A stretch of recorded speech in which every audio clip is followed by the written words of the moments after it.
August 4th, 1892. Fall River, Massachusetts. 2 bodies, 41 hatchet wounds between them, skull fragments embedded in the wallpaper, blood soaked through the floorboards. 1 suspect in the house at the time of the murders, and only 1. The evidence, overwhelming. The verdict, not guilty. Time spent deliberating, 90 minutes. Now, before you write this off as just another failure of 19th century justice, let me tell you what makes this case absolutely terrifying. It wasn't a failure at all. The system worked exactly as designed. The jury saw the evidence.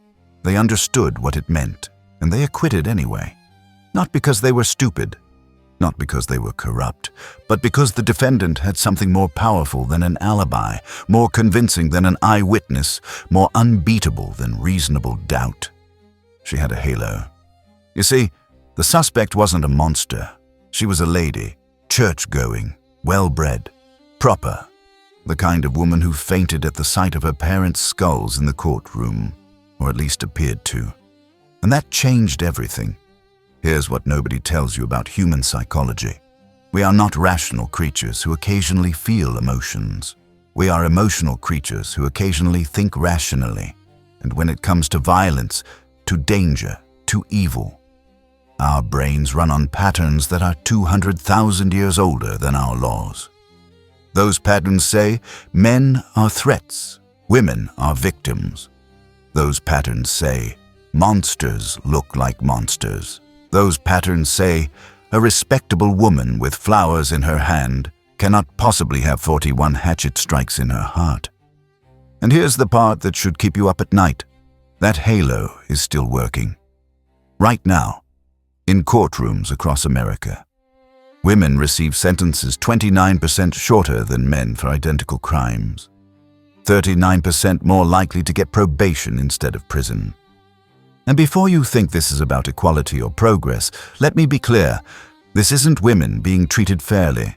This is women being treated like something other than fully human, something incapable of the same darkness, the same calculation, the same cold-blooded violence that we easily recognize in men. We're going to talk about a woman who probably got away with murder. But more importantly, we're going to talk about why she got away with it. We're going to pull back the curtain on what psychologists call the women are wonderful effect and what I call the empathy shield. And we're going to ask the question that makes everyone uncomfortable. What if the most dangerous predators aren't the ones who look like monsters, but the ones we're psychologically incapable of seeing as threats? Because somewhere, right now, someone is getting away with something terrible, and they're doing it the same way Lizzie Borden did in 1892. Not by being innocent, by being respectable. This is the story of the empathy shield. How it worked then, how it works now, and why, no matter how much we evolve, it might never fully go away. Let's start with the murder. The morning of August 4th, 1892, started like any other in the Borden household. Until it didn't. Abby Borden, Lizzie's stepmother, was found face down in the upstairs guest room. 19 hatchet blows, most of them struck while she was still facing her killer. Think about that for a second. 19 times. That's not a crime of passion. That's rage with stamina. Downstairs, about 90 minutes later, Andrew Borden, Lizzie's father, was discovered on the sofa. 11 blows to the head while he was sleeping. 1 strike cleaved his eye completely in half. Only 3 people were in the house that morning.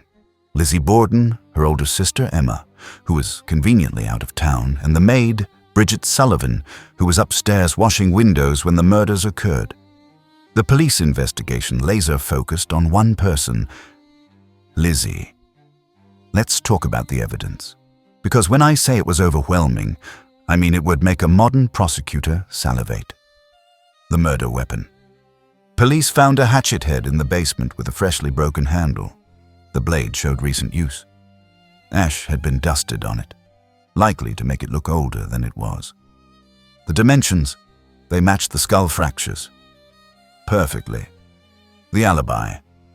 Lizzie claimed she was in the barn loft during her father's murder, looking for sinkers to go fishing. In August, in Massachusetts heat, for 20 minutes. When police checked the barn loft, no footprints in the dust. None.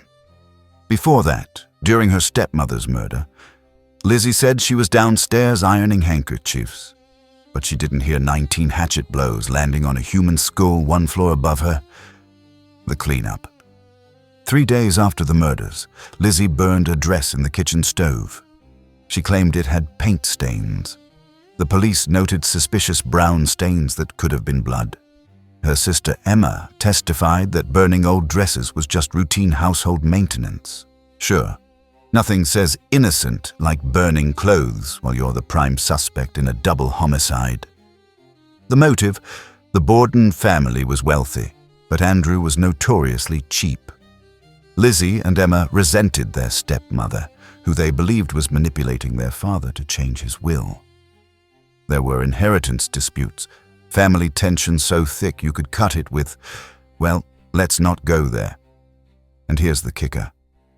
Days before the murders, Lizzie tried to buy prussic acid, that's cyanide, from a local pharmacy. She claimed it was for cleaning a sealskin cape. The pharmacist refused to sell it to her. When that didn't work, she apparently upgraded to a hatchet. So when Lizzie Borden walked into that New Bedford courtroom in June of 1893, the prosecution had a case that would make any DA smile. No alternative suspects, opportunity, motive, physical evidence, suspicious behavior, failed poison attempt. By every logical measure, this should have been a slam-dunk conviction. But here's where the story gets interesting, because Lizzie didn't walk into that courtroom looking like a killer. She walked in looking like a victim. Black brocade dress, high collar, modest. She carried flowers and a fan. The newspapers described her as quiet, modest, and well-bred. They noted she lacked Amazonian proportions, code for saying she looked too small and feminine to swing a hatchet 41 times. She sat demurely in court, occasionally fanning herself, displaying what reporters called complete mastery and grit as she watched the prosecution display her parents' skulls as evidence. When the skulls were brought out, she fainted, or appeared to faint. The papers ate it up. One journalist described her as looking like a typical school mom. High praise in Victorian Massachusetts. School moms didn't hack their parents to death. She was, in every visible way, a lady. And that's when something fascinating happened. The jury, 12 men, all of them, looked at the evidence. They looked at Lizzie Borden in her black dress with her flowers and her fan and her fainting spells.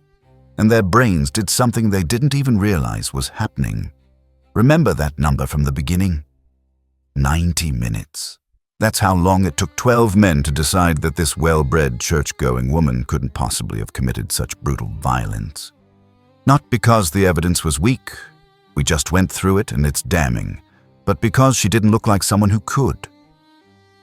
In 1994, over 100 years after Lizzie walked free, 2 psychologists named Alice Eagley and Antonio Mladinic discovered something remarkable. They called it the women are wonderful effect. They ran studies where people were shown random words and asked to associate them with either male or female. The results were stunning. Pleasant words like happy, sunshine, wonderful were automatically paired with women. Unpleasant words like pain, awful, terrible were automatically paired with men. Both men and women showed this bias. But here's where it gets interesting. Women showed it 4.5 times stronger than men did. That's not a typo. 4.5 times. Women have an in-group favoritism toward other women that's almost 5 times more powerful than men's favoritism toward men. It's not conscious, it's automatic, and it shows up in everything from hiring decisions to criminal sentencing. Now imagine that effect supercharged by Victorian beliefs about women. In 1892, society believed women were angels in the house. Inherently pure, naturally nurturing, morally superior to men. Violence was a masculine trait. Aggression was what men did. A respectable woman committing brutal violence. That wasn't just unlikely. It was psychologically impossible. Those 12 men on Lizzie's jury, they were rural Protestant farmers and tradesmen. Many had daughters Lizzie's age. They'd been raised to protect women, to see them as fragile moral paragons needing male guardianship. And the judge, Judge Dewey, explicitly instructed them to consider Lizzie's exceptional Christian character when weighing the evidence. Not the hatchet, not the burnt dress, not the prussic acid, her character. So they did what their brains were wired to do. They looked at this well-bred woman and couldn't reconcile church-going spinster with hacked her parents to death with an axe.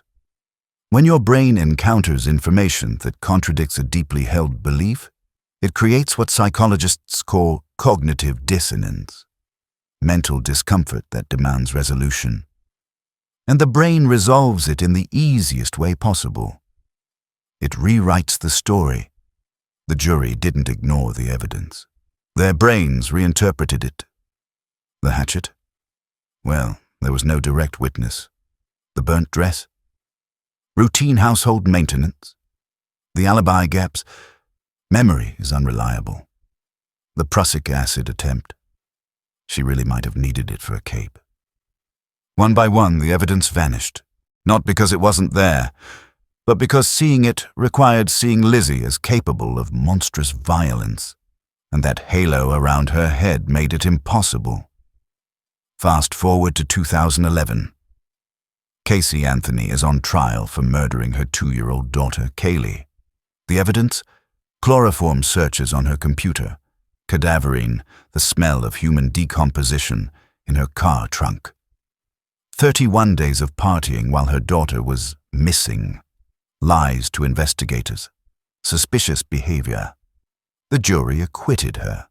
Why? Because the defense successfully painted her as a grieving mother whose chaotic lifestyle was weird but not criminal. The good mother halo, even when it was clearly tarnished, was strong enough to override forensic evidence. Or take Jodi Arias in 2013. She stabbed her ex-boyfriend Travis Alexander 27 times, slit his throat, and shot him in the head. She was convicted, yes, but spared the death penalty. The defense successfully argued she was an abused girlfriend driven to reactive violence. A man who committed that level of overkill, he'd be called a monster. She got called a victim. The empathy shield doesn't always guarantee acquittal, but it consistently tilts the scales. According to U.S. Sentencing Commission data from 2017 to 2021, women receive federal sentences that are 29% shorter than men for identical crimes. They're 39% more likely to receive probation instead of prison time. This holds even after controlling for criminal history, offense severity, and every other variable. This isn't ancient history. This is happening right now. So why does the empathy shield exist? Why are our brains wired this way? The answer goes back 200,000 years to evolutionary psychology and survival. In ancestral environments, women were the bottleneck of reproduction. Men could theoretically father unlimited children. Women could only have one pregnancy at a time. That made women, especially fertile women, more reproductively valuable to the group. Evolution favored males who protected females. It favored females who built coalitions with other females for mutual protection. These aren't cultural constructs. They're survival mechanisms coded into our neural architecture. Male protective instincts toward women aren't weakness. They built civilizations. They ensured children survived. They created social trust. But here's the thing about survival mechanisms. Every single one can be exploited. Lizzie Borden didn't need to prove her innocence. She just needed to trigger those protective instincts. The black dress, the flowers, the fainting spells, the demure composure. Every single detail was calibrated. consciously or unconsciously, to activate the jury's empathy shield. And it worked perfectly.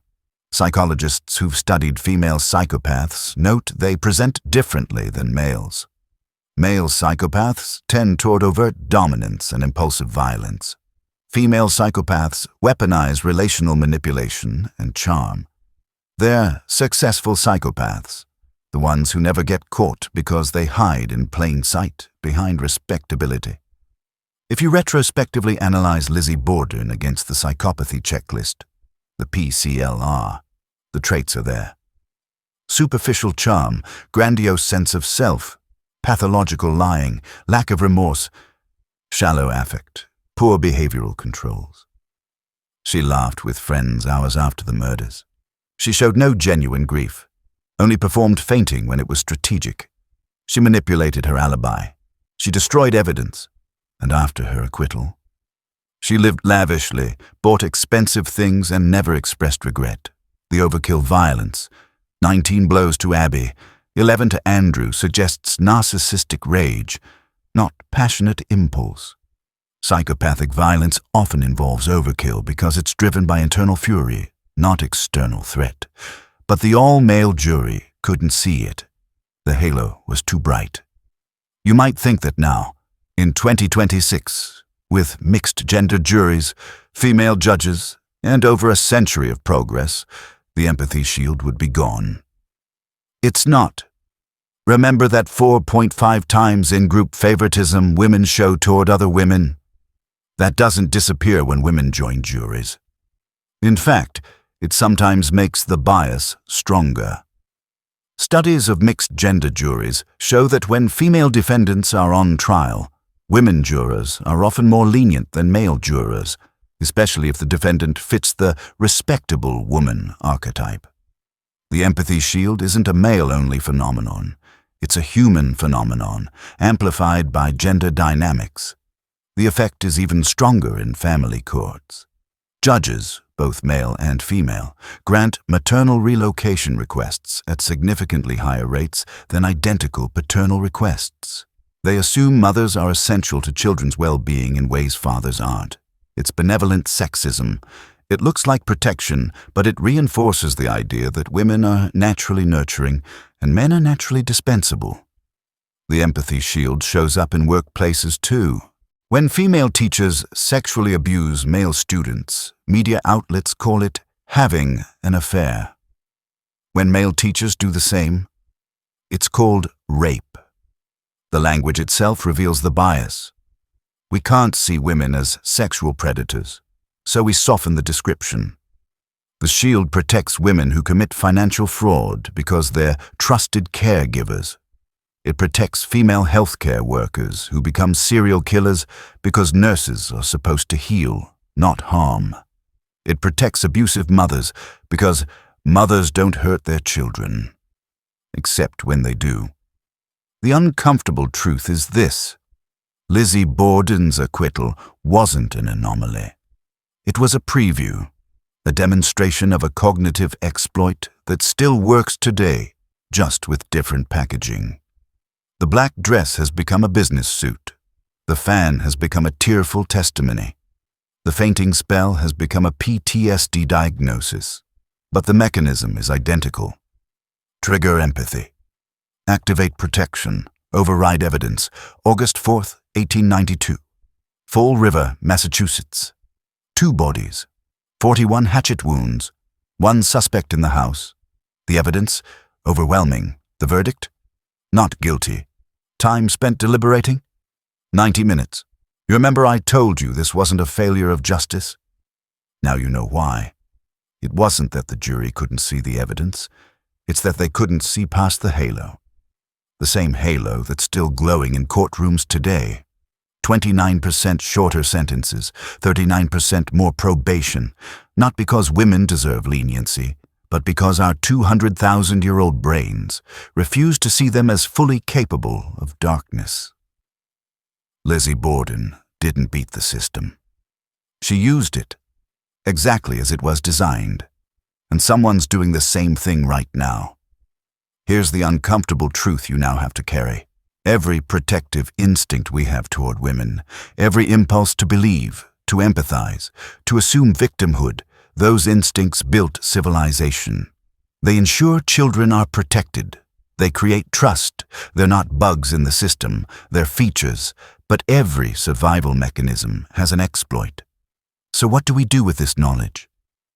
We recognize that equality means seeing women as fully human, capable of brilliance, heroism, compassion, and capable of swinging a hatchet 41 times.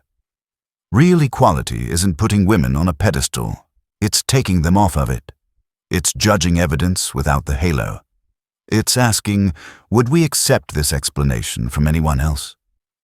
Because until we do, the empathy shield doesn't just protect the innocent.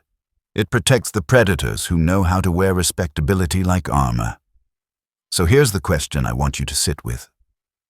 Or would you have looked at Lizzie Borden in her black dress, with her flowers and her fainting spells, and decided that someone so respectable couldn't possibly be capable of such horror? The empathy shield is invisible. That's what makes it work. The only way to break it is to know it's there. If this broke something open in your brain, if you're now seeing patterns you couldn't see before, you're ready for what comes next. We're building a community that doesn't look away from uncomfortable truths. We ask the questions that make people squirm. We examine the invisible forces shaping the world around us. Hit subscribe, because there are more halos to shatter. 41 blows, 90 minutes, not guilty. The empathy shield is real, and now you can see it.